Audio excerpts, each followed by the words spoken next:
Hi there. Now some random thoughts and memories of living in Vineyard, Utah, down by Geneva Steel. Rode our bikes a lot, I remember. My first memories are listening to records, vinyl records, long play records. That's what we had then. I remember my mom had some. She'd put on for me to listen to Mormon Tabernacle Choir, this. And I remember this one that was intriguing to me. It was the Joseph Smith story in a purple uh, cover. I'm not sure what you call it exactly, cover for it. And I would listen to that time and time and time again, and what Joseph Smith went through, and uh, what God the Father and Jesus Christ when they visited him, and so on. So I listened to that a lot and looked at books. I remember, and when could read, I remember we used to read. Didn't have anything else to do, I guess. Read the encyclopedias. I'd read about animals or about this or about that, and maybe that helped us in our educational pursuits. I remember a lot of people, or some people. I remember Brother Fisher, our home teacher. I liked him because he would pay attention to me and then he'd tickle my leg. And when you're that young, anytime someone can pay attention to you, it's great, especially when you in a family of probably at that time 5 or 6 children.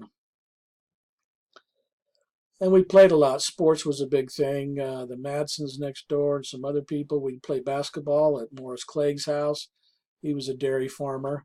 And Mrs. Clegg, his mother, actually was my third grade teacher later in life. But we'd play basketball there, and we'd go down next to the church. There was a baseball field and grassy area. We'd play baseball and play games and ride our bikes and do all those types of things when I was young. Uh, Remember Cub Scouting in primary? We'd walk from Union Elementary up to Sister Weaver's. Her family were the Weaver Beavers. They raised beavers and got their skins. And we would walk up there. I'd walk up there with Tommy Puiwama. He was a Native American when they used to have the program where they'd bring children from the reservations and have them live with Caucasian folks during the school year, and Tommy was a great guy. Um,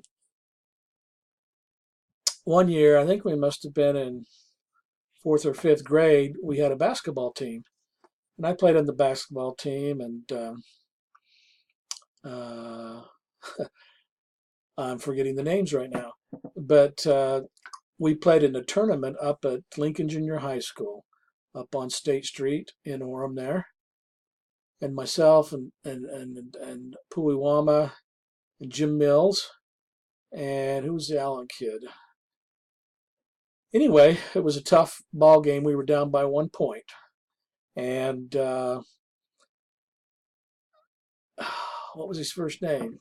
Anyway, the Allen kid, he was the egotistical sports person and kind of ran the team.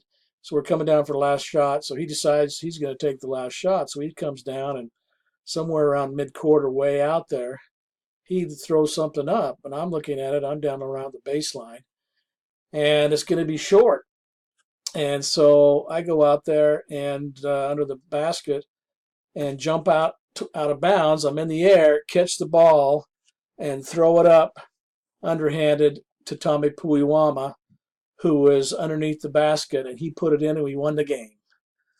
And everyone was excited. I was excited. I think the Allen kid was ticked off that I became the so-called hero, but I didn't know what to do with that because I was not used to being in that position. But we won the tournament.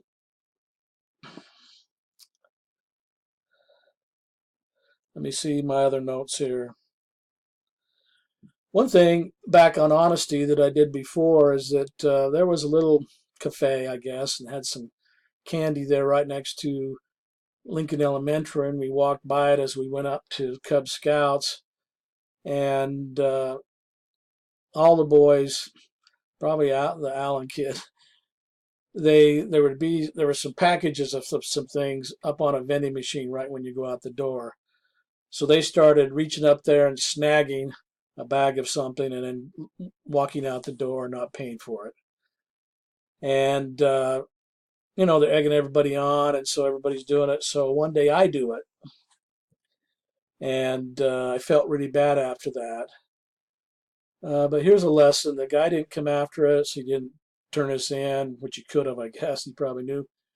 But I found in the future that I'd get the candy, and he'd put it in a little paper bag, and then he started putting our money that he paid for that back in the bag to us.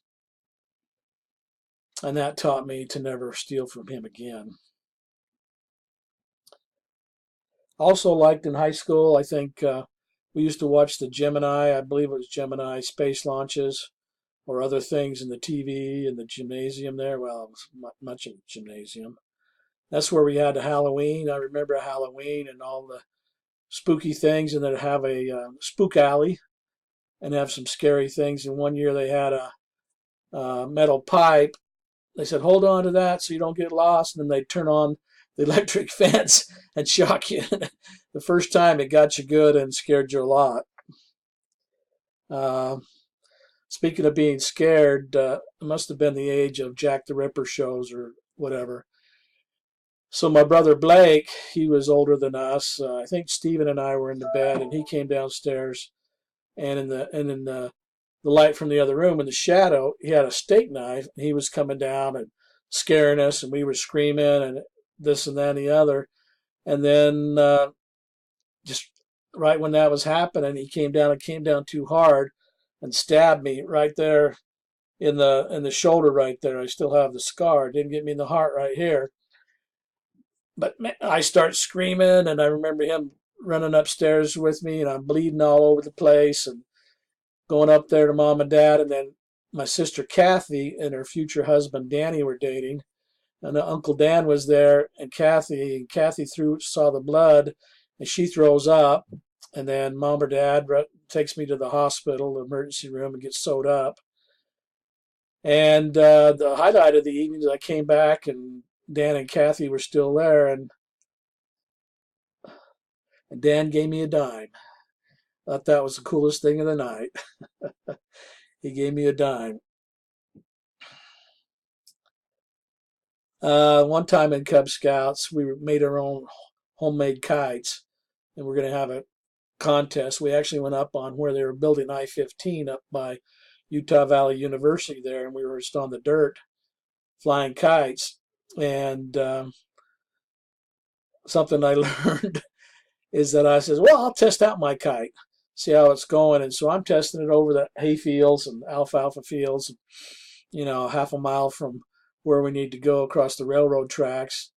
And I get it way high, highest I've ever got it up there. I said, oh, man, I'm going to win. I'm going to win. And then the wind changed and it came down. And I'm sure I was crying crocodile tears, but it went up against a barbed wire fence and got torn to shreds. And when I got up there, I was crying, and I told my leader I couldn't fly my kite. I flew it too early. Hold on a second here. Okay, now a few more things. A couple that are a little bit sad. I remember when President Kennedy got shot, we were out on the playground there at Union Elementary, and they said, the president's been shot and killed. And I'm thinking, I respect the presidency. I wasn't that old, but I felt bad about that. And this Allen kid, should remember his name. I talked to his uncle just a few years ago, and he's actually kind of a jerk and not a very good guy, but his uncle was a good guy.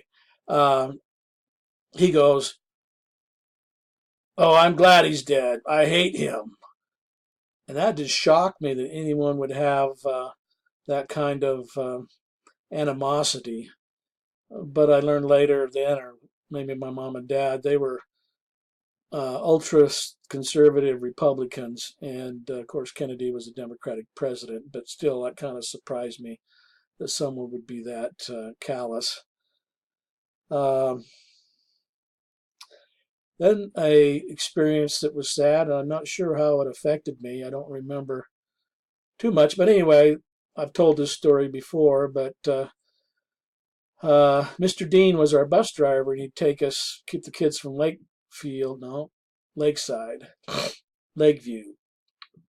They were Lakeview Ward, and we were Vineyard, and we all went to Union Elementary. So I was in first or second grade, probably, not too old. Anyway, we were coming home, and in those days they just let you off the bus and you walked across Geneva Road and to your house. So this day, Daryl Roper, probably my best friend, he's a neighbor, we were hanging out together in the bus, and we decided, says, okay, let's race each other across the street. So they let us off the bus, and the bus took off. Mr. Dean and my house was closer, so I got to my house, across from my house, and then he went down a little further to his house right across, and we go, mark, get set, go. So I took off running. He took off running. And when I was about across the street, I heard this screech and a thud and a car going by. And I go, oh, wow, what happened? I looked around and Daryl wasn't there. So I walked down the road or the sidewalk to Daryl's house, toward Daryl's house. And there he was in the kind of borrow pits, didn't we? With the gash on his head, dead. I remember Mr. Harding, his grandpa, came out and looked to see what had happened. So I ran home to my mom and was crying and told her what happened.